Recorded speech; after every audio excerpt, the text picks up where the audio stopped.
Our final speaker today, she's a self-taught data scientist, an entrepreneur with engineering background.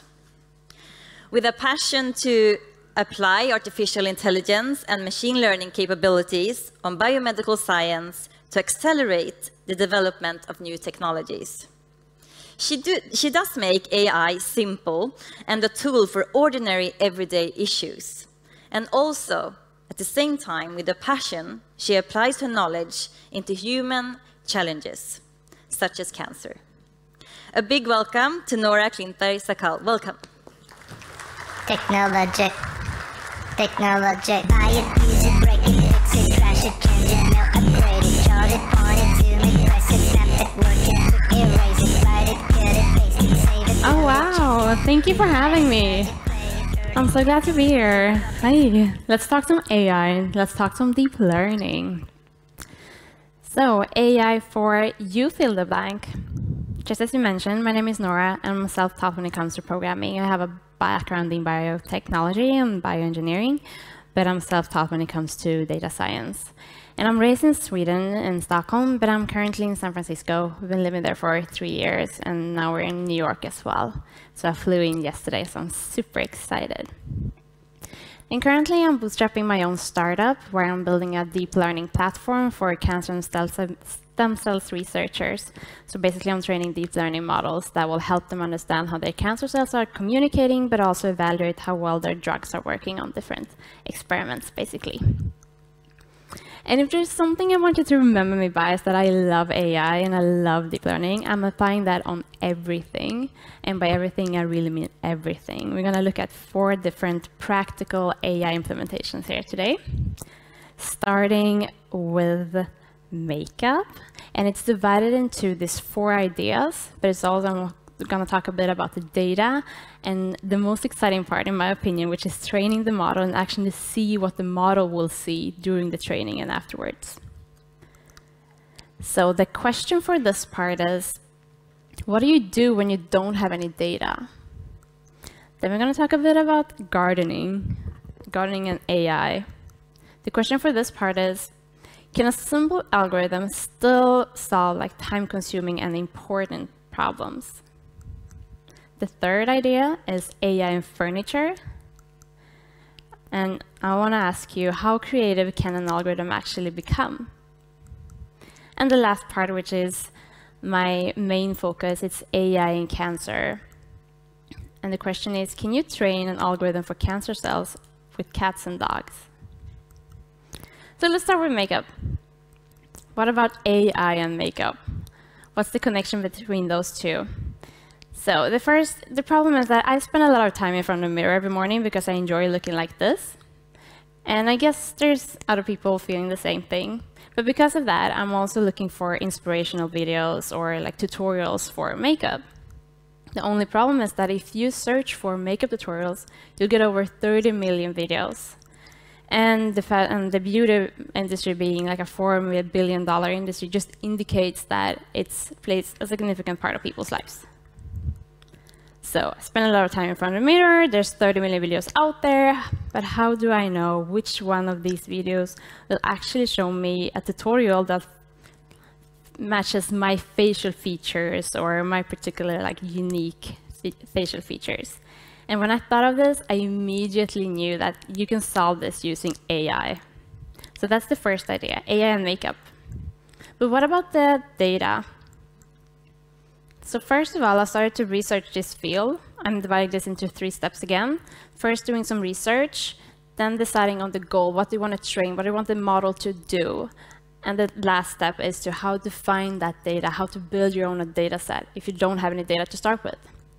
So the first part is the research. So since it's makeup, I started to research facial features, and you have a lot of them. You have a nose, chins, eyebrows, a mouth. But the most striking and time-consuming in terms of putting on makeup is the eye section. And I started to looking for patterns within these videos, and I saw that the eye shape is coming up a lot. So I started to focus on that. So I narrowed down the problem a bit more and focusing on the eye section and the eyes in particular. And digging even further, I found out that there's 4 different eye shapes out there. There's round, monolid, hooded, and almond shaped. And there's a lot of varieties to those, but those 4 are the most distinct ones, and you can have narrow, wide set, but these 4 are like the ground up. So that's for the research. What about the goal? Since I want to like replace myself with AI, I decided to have photos as the input. So feeding photos to an artificial intelligence network and having it tell me what kind of eye shape I'm having. So just the scope, my eyes, and it's supposed to tell me what shape I'm having so I can navigate through all of these 30 million videos that's out there. That's the goal with this algorithm. But what about the data? Since this was my very first algorithm, I had no prior knowledge and no sources for this, especially not people's eyes. And this is something I really want to stress. There's a lot of open data out there that you might think is not that suitable for your particular problem, but you can use your knowledge and your own expertise and transform that data into something that's going to be useful for you in your application. So that's what I found. I found an UNCR data set with hundreds of thousands of images of celebrities. And what can you do with that? I manually cropped them and divided them into these 4 different categories that I found. And basically for the folders, for each image, I identified which category it belonged to and just divided it into the right folder of choice. And these are just abbreviations for the different categories, like round eyes, almond eyes, hooded eyes, and monolid eyes. And this is the last one over here. So the final data consists of 4 different folders. And I did this manually because I had no prior knowledge, but I manually cropped out 300 images for each category and divided them into these 4 folders. But what about the training? This is the most exciting part, training the algorithm and see what it actually comes up with or what it actually can learn. So let's look at how to train the model itself.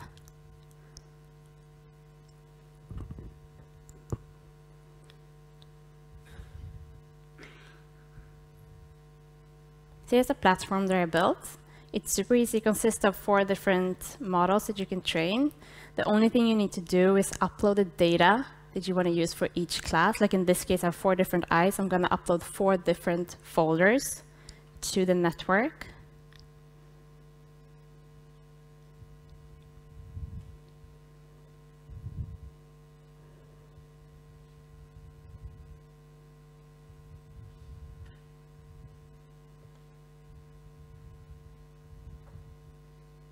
Decide on a project name, and then just start. Let the training begin. So while it's training over here, let's see what the network actually will see while it's training and starting to understand makeup. So back to the aim. We want to feed these images to a network, and we want it to tell us what category it belongs to. So we want to go for a high-dimensional image to discrete categories. The problem with this is that when you go from a high-dimensional image, it's difficult for a network to find the underlying patterns because images can be expressed as a huge matrix with all of its pixel values. Just like this, it's just a subset of them. So what we need to do while we're training this model is to go from this high-dimensional image into a lower dimensional representation of the same image before we can go into the discrete categories like this. So this is a low dimensional representation of that input image. And this is what the network will need to learn how to decide which category this eyes belongs to. And then finally, these discrete categories. But what about the training itself? This is a convolutional neural network. It's a very, very simple one. It consists of these 5 building blocks. It's pretty old, but it's very efficient, and this is the first one that I use for training this kind of data sets. So these 5 different blocks with convolutional operations and one simple top that will actually tell you which category this eyes belongs to.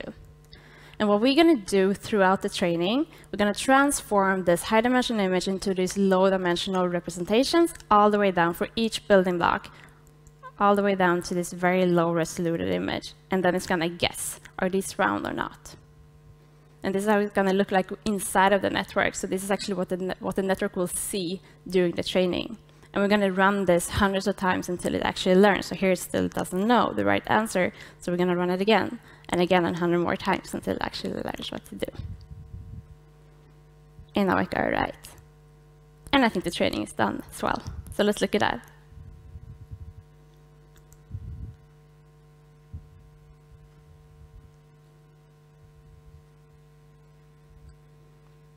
This is how it looks like when you want to try and find your own shape.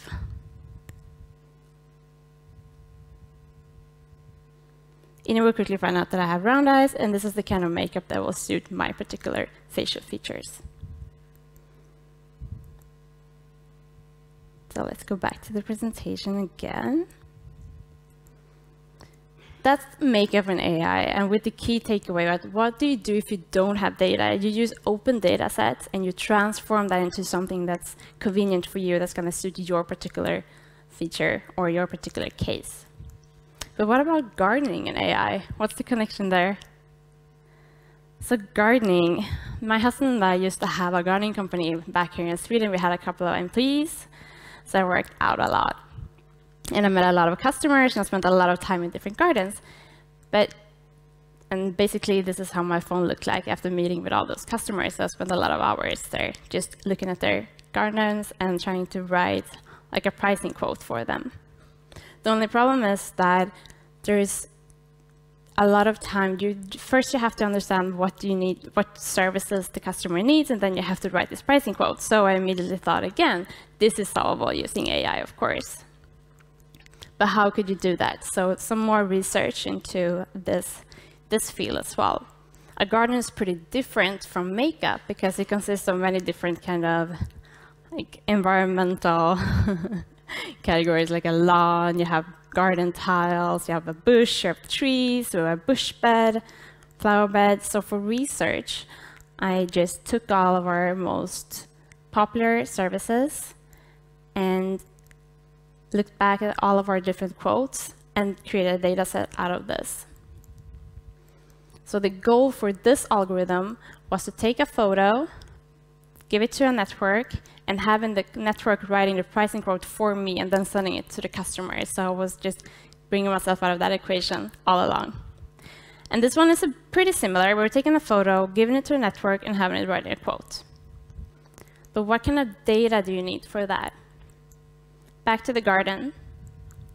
It's pretty similar to the makeup, but this time there's multiple categories. Like in this case, you both have a lawn and you have a tree. So instead of just having 4 categories, we're gonna create a file with the different categories and the image itself. So for each image, we're just gonna fill this text file, describing them. It's a lawn and a tree. It's just a bush bed, image, digging, lawn. And that's the data for this particular network. We're going to end up with a folder with a huge amount of images and the text file describing all those images. And this is just a subset that I found in my phone just to try out this model and see how well it would work. And if we're going to train this model as well, we can use the same platform as before.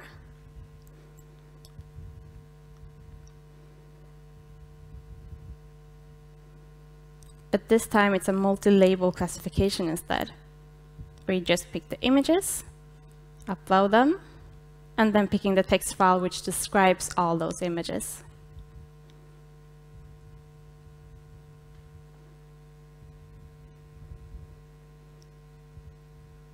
And deciding on a name. Okay, so while this one is training, let's look back at the network again to see what it actually will see during this training. So the aim of converting this into discrete categories again, but not just one category this time. This time I want to go for multiple categories. So we just need to transform this high-dimensional image once again into a lower-dimensional representation of it, just like before, and then into these discrete categories. We're going to use the same type of network and just transform it all the way down to the lower resolution image. Is it a tree? Is it a bush? Yeah. This is how it looks like during the training. You'll see how the image is converted all the way down into this discrete. And we're going to run this until it actually learns.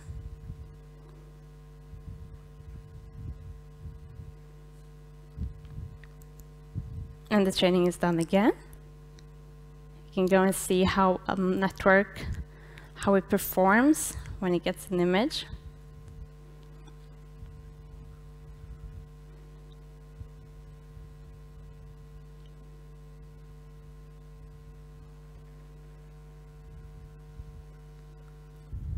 So this is the actual output. This algorithm identified the different parts of the garden and actually wrote this entire quote by itself. So the only thing that's left for me to do is just send this to the customer, and hopefully they will accept it.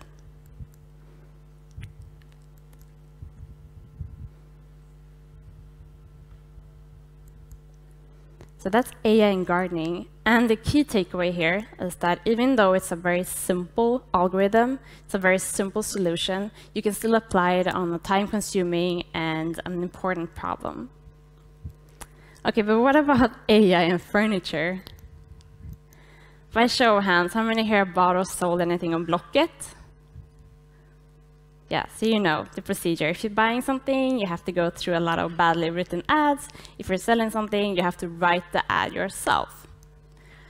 And I've been selling a lot of stuff, so I found it pretty annoying just reading ads that were not describing the product that they are trying to sell at all. So as before, you just want to have that transaction, you just want to find that piece of furniture or whatever you want to buy. And once again, I thought this could be solvable using AI. So AI could write that ad for you. So looking at selling stuff, what's the most annoying part? It's basically searching for something without any keywords or tags, and you're searching for a green sofa and you're getting just sofa or couch. And the goal with this, to create an algorithm that would take a picture, transform it into a descriptive ad. Something like this. If you have this couch and you don't want to write the ad, the algorithm will probably say, gul tvåsitsig soffa säljes for you, instead of you doing the job. But for the data in this case, because we don't want to categorize this couch, we want it to be written, we want the algorithm to actually write something for us to come up with a new ad for it.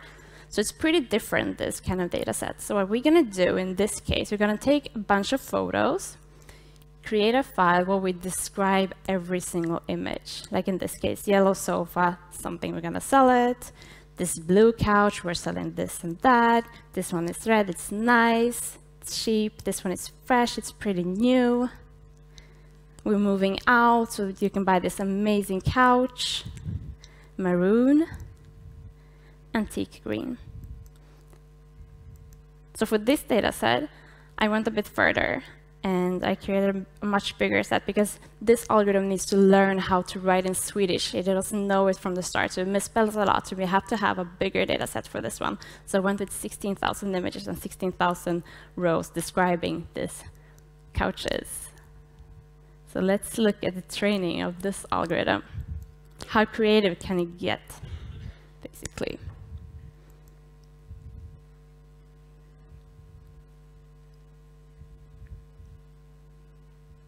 Same platform, just picking text generation instead, uploading those sofas or pictures of those couches and tables, and then uploading the file describing them as well.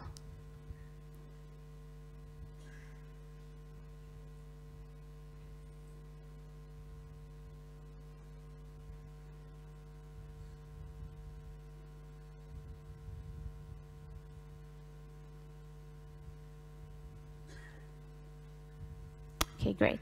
Trains. But what about what happens inside of the network? What will the network actually see now that we wanted to write something to learn Swedish from scratch? We wanted to tell you that we wanted to not misspell and have a good grammar, of course. But how does that happen? So we're going to go from high dimension to low dimension again. So the same kind of network, but this time, instead of just having this little top, we're going to add another network to it. It's called LSTM. It's long-term short memory. and we're going to connect it to this convolutional neural network. And what we're going to do, this white spots, it's the vision, it's where the algorithm is looking at the image. It will look at the seating of the couch, and it will write a word, selling. Then it will look at the seating on the back of the couch as well, just looking around, trying to understand what's in this image. And it will say yellow, perhaps. And then it will look at almost the entire picture and say two-seater sofa. So this is how it learns to actually write something and come up with their own ads. But let's look at the model that we trained and see how creative it could get.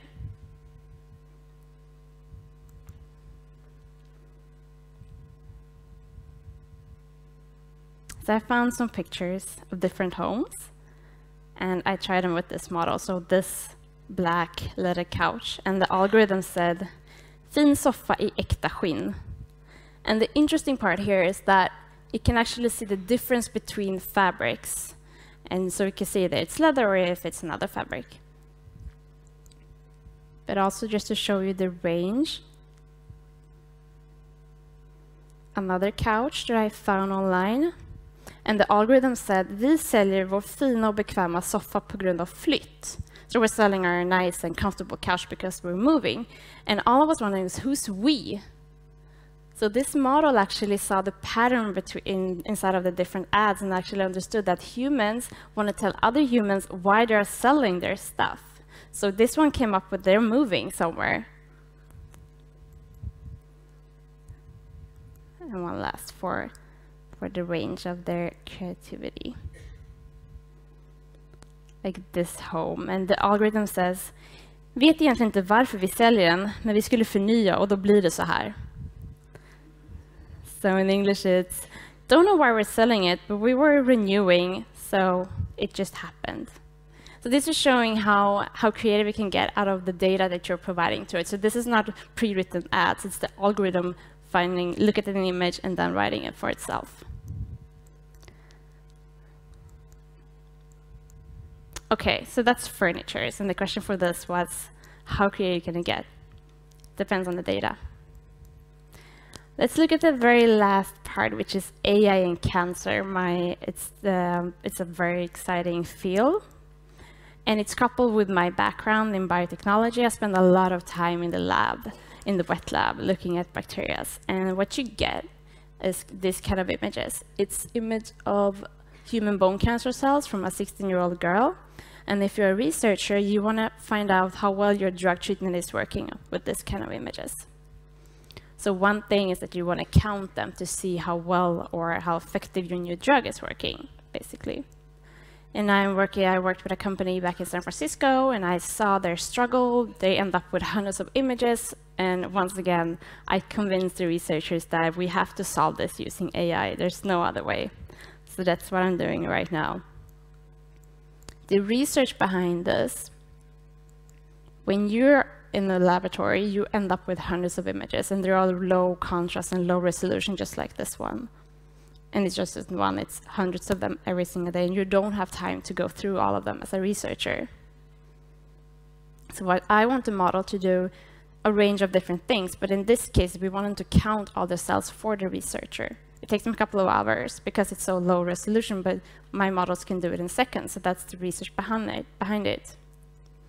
And the goal is basically feeding a photo to the model, having the model count all the cancer cells accurately and very fast. So this is the scope, and actually finding them in the picture as well. So not just telling them how many cancer cells there is, but also pointing them out. The data for this is pretty different compared to the couches or the makeup or the garden pictures. Instead, to find these cancer cells, we have to point them out for the model. We have to create a data set where we're telling it exactly where the different cancer cells are and the width and the height of that cell in particular. It's pretty tedious, but you have to do it once to train the model accurately. So this is the data set that's going to be needed to train a model like this for cancer cells. As once again, you end up with a folder with a lot of pictures and a text file with a lot of data where those cancer cells are located. And this is a very, very small data set. It's just 400 images. I really want to stress this part as well. You don't have to have a huge data set. You can use pre-trained weights like I did in this case, and you will still have a very accurate model. So let's train this one as well and see what we can get.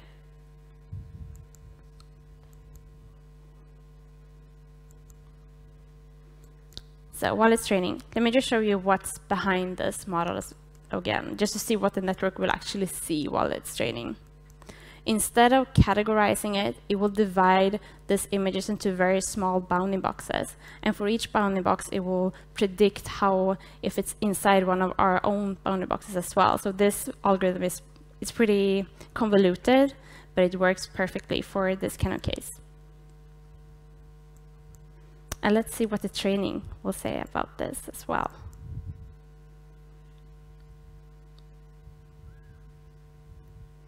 So as a researcher, you can just log in, upload your cancer images,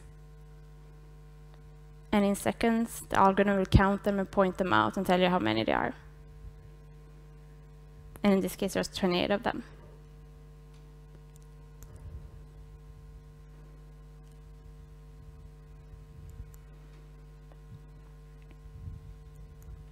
So that's a bit about AI in cancer. And you can actually train a model using cats and dogs. That's the weights that I've been using for these cancer cells. It's pretty random, but using weights that's already out there, you can still have a very accurate and well-working model. So just to recap, we talked a bit about makeup, and the key takeaway here is that you can use open data by applying your own expertise and transform that data into something that's going to be useful for you in your case. Then we talked about gardening and AI, and the key takeaway here is that even though it's a very simple application, a very simple solution, you can still solve time-consuming and difficult problems. Furnitures and AI, the key takeaway here, the creativity, it's endless. And the very last part, cancer and AI, you can use pre-existing weights and train a very powerful and accurate model by using cats and dogs. Thank you.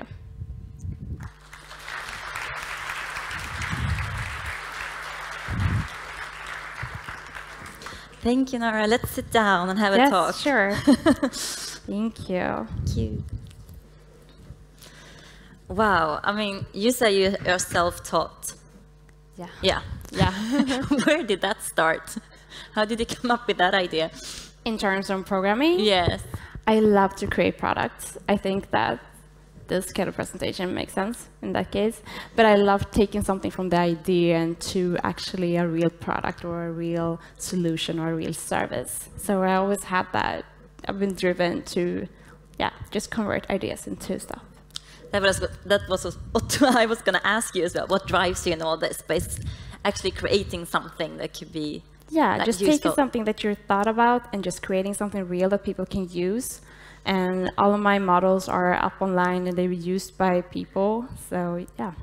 How do you do self-training in AI? If I want to do it when I get back home, yeah. Like training your model? No, like starting off, like from the beginning, if I don't really have that much understanding from the beginning. There's so much so many resources out there. That's one of them that I'm referring to with my GitHub. So there's so much for free, like Fast AI. It's a very basic but very pedagogic, platform that you could use. So there's a lot of resources out there. But that's the one I'm linking to right now as well. Perfect. Well, you showed us a lot of different work here, different processes that you've been working with. And one question from the audience is, how long does a process take? I guess it depends, like, from where you start measuring, but... Like training? Yeah. In terms of training? It really depends. If you have a small data set like I usually have, it can be run pretty fast, like as fast as I showed you here, like within 5 minutes if you have a very small data set. But if it's huge, like in some cases with the couches or the sofas, it can run for a day or 24 hours. But that's something I'm working with the platform, like providing the GPUs, because you need a lot of data, but also in terms of power. Did you start off with the makeup? Was that the first step for you? Yeah, it was. I had no prior knowledge, but I really saw this problem with those tutorial videos. So I tried to, without any prior knowledge, I built that very first app with these 3 steps. How much grit do you need to actually collect all these images? It depends if you're interested. Yeah. It was pretty interesting sitting there just cropping them out. Now I have other tools for that, so it went by much faster. But back then, yeah, a lot of grit, I would say. Okay, a question about the cancer cells. With what accuracy can your AI algorithm detect the cancer cells? In terms of the object detection, I have different models. If you want to like evaluate the size, if they're dead, if they're dividing, that's other kind of models for. But just detecting them like this in bright field images, those very low resolution images, it's like 99.99. So it's super accurate for the object detection ones. Wow. And the question that's quite similar to that one is, how do you know when the data set is good enough that you can rely, that it's to make it reliable and give you the desired results later? I have different like processes where my platform trains the model different networks, like different depths. So starting with a small network and then moving to a bigger one, and altering the training, the length, basically. So I'm doing a lot of tests and also looking at the accuracy, looking at the validation. So I'm comparing a lot and drawing graphs just to know where to stop. You have a startup company. Yeah. Mm-hmm. What's special about being a startup? What do you have to sort of share from that perspective to the people here today? Oh, wow. It's a lot of work, but it's so rewarding. Everything you do will just take you further. So it's super rewarding, I would say. And you build something from the ground up, and it's all yours. And you will see, like, yeah, it's super rewarding, I would say, just to, yeah, summarize it. What is it like both products and services that your company? In my case? Yeah. It's the platform. It's the platform. Services. Yeah. It's the deep learning algorithms that I'm training for different kind of researchers or different, basically products as well. It's not just researchers, but it's mostly researchers and mostly cancer cells and stem cells and some heart muscle cells, as well as Daniel mentioned. And how much have you been dependent on like the co-creation that we've been talking about a lot today? How has that been important to you? It's a very important part. I mean, the open source sharing, I try to share as much as I can. Not all the code, of course, but it's a very important part, definitely. And I'm a huge fan of the open source community, and I try to give back all the time.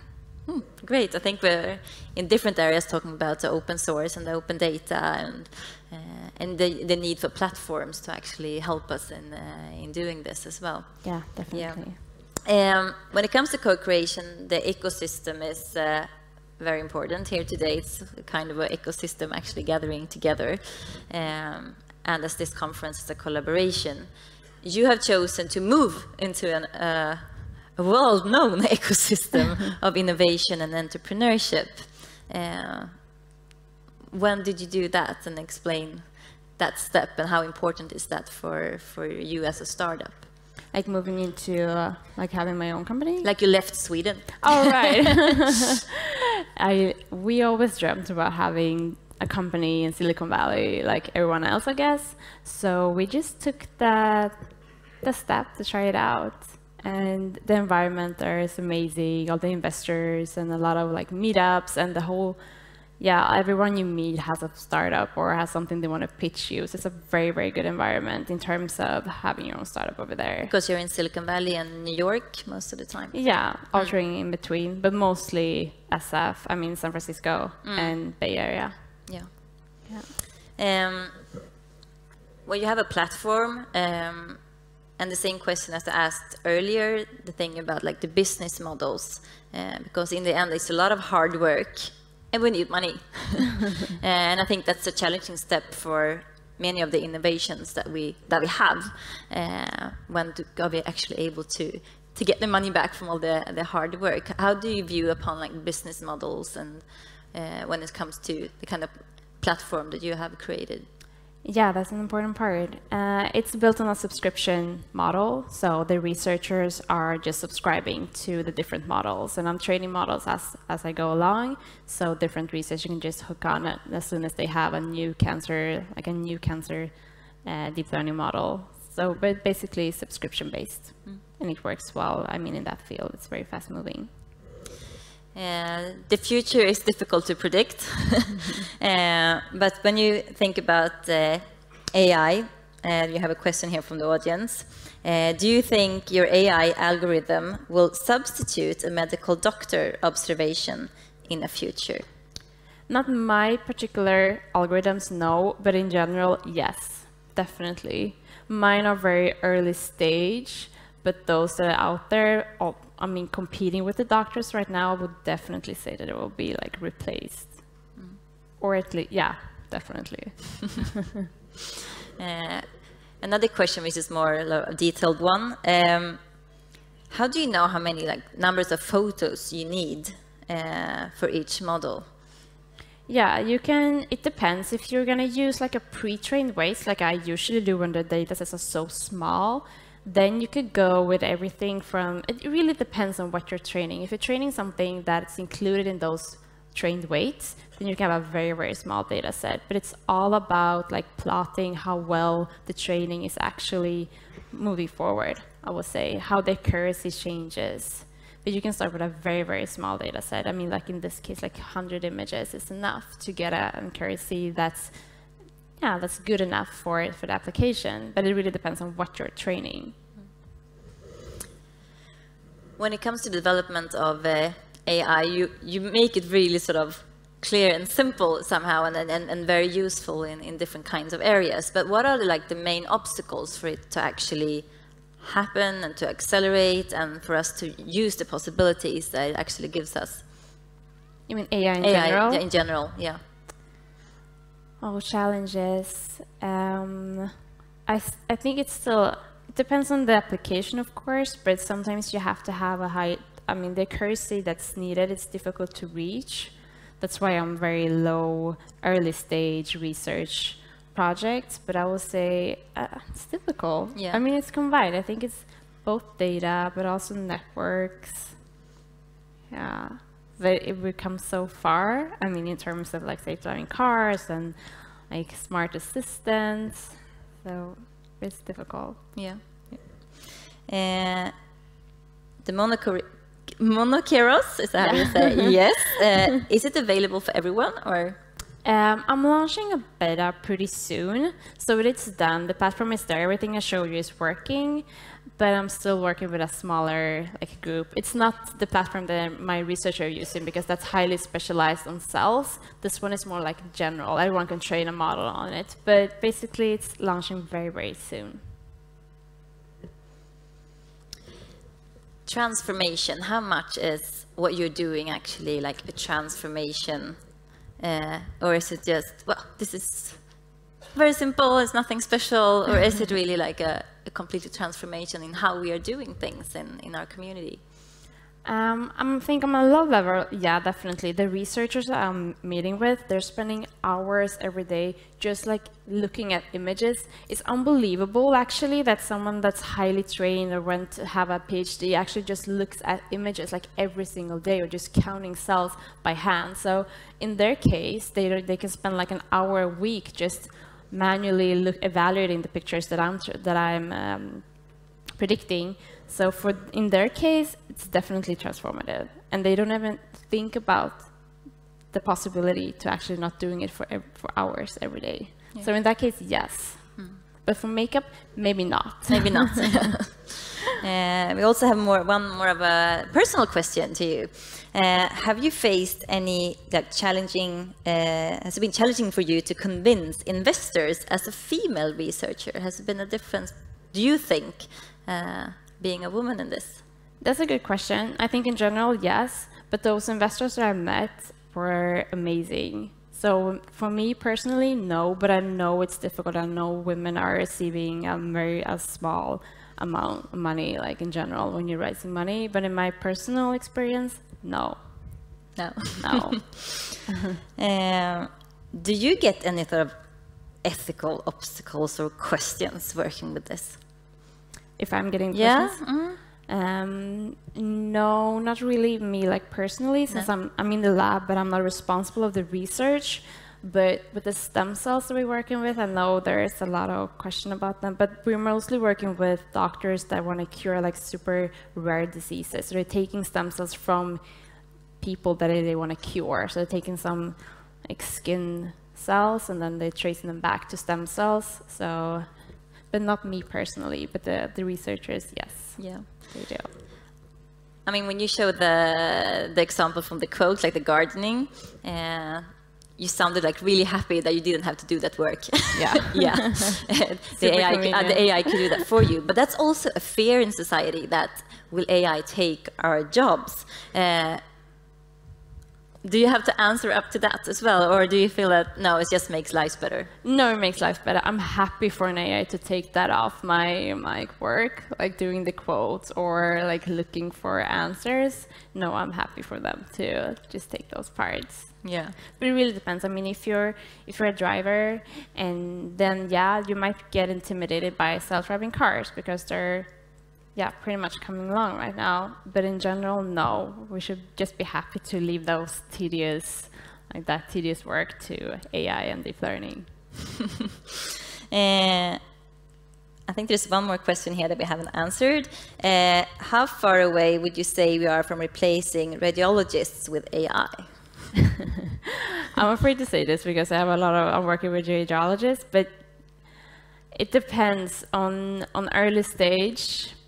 They're pretty much like replaced, but for mainly the human interaction and for people with actual diseases, you still need a human in the loop. But for early stage like research, no. Where did you want to be in like 10 or 20 years from now? Wow, that's so long. In terms of the company, I hope to make a bigger impact, to reach a lot more researchers, train a lot more models, but also I would love to like expand this kind of networks. I want everyone to be able to train a model like within something that interests them. So yeah, something within deep learning and a lot of algorithms, I would say. Yes. I know you're also staying for the evening and you love stand-up comedians, so I do. You're looking forward to that. I'm staying at the hotel, so I'm going to be here all night. Yes, so you guys know, remember the ones that were here in the morning, they got a challenge from me because this is like the co-creation theme. And to be able to co-create, you need to have a lot of contacts, right? Yeah. So they should collect like 5 to 10 new contacts today. This could be an alternative, and also explain to Noah why you should be on her list, because you might need one of you in the future as well. Totally. Because who knows what kind of challenges or possibilities that you will take on when it comes to your company. This is really exciting. Thank you so much. Thank you much. I will give you a present here, and I will explain it a bit more in detail what this actually includes. As you're not so often in Sweden, I think this will make you happy. There are some, this is all locally produced. Wait, what is it? And this is like gingerbread. Oh, yeah, I love gingerbread. Yeah, you like that one? Yeah, totally. Perhaps you don't find it as much in, not the Swedish not the real ones. Not the Sundsvall ones, yeah, exactly. anyways. Glühwein, alltså glögg. Glögg. Yeah. Älskar glögg. Yeah, that's nice. And some chocolate, and like the packaging is designed by the Mid-Sweden University. So thank you so much. I really appreciate it. Thank you so much for attending. Thank you. Thank you.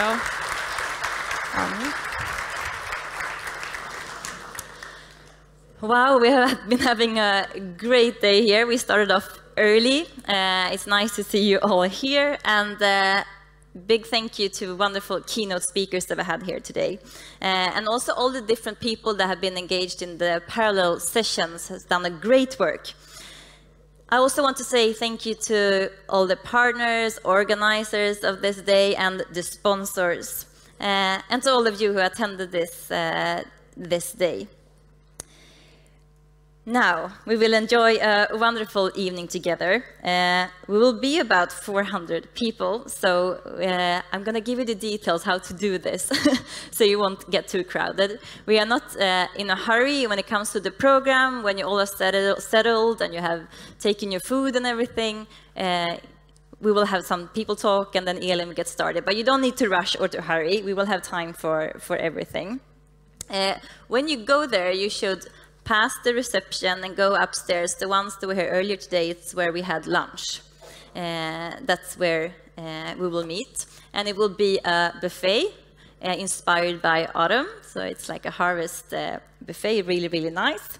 And as I said, we are also really much looking forward to stand-up Elin as well, who will join us tonight. Some of you we will meet tomorrow morning, so we'll be back here. Good Tech Conference is starting tomorrow morning.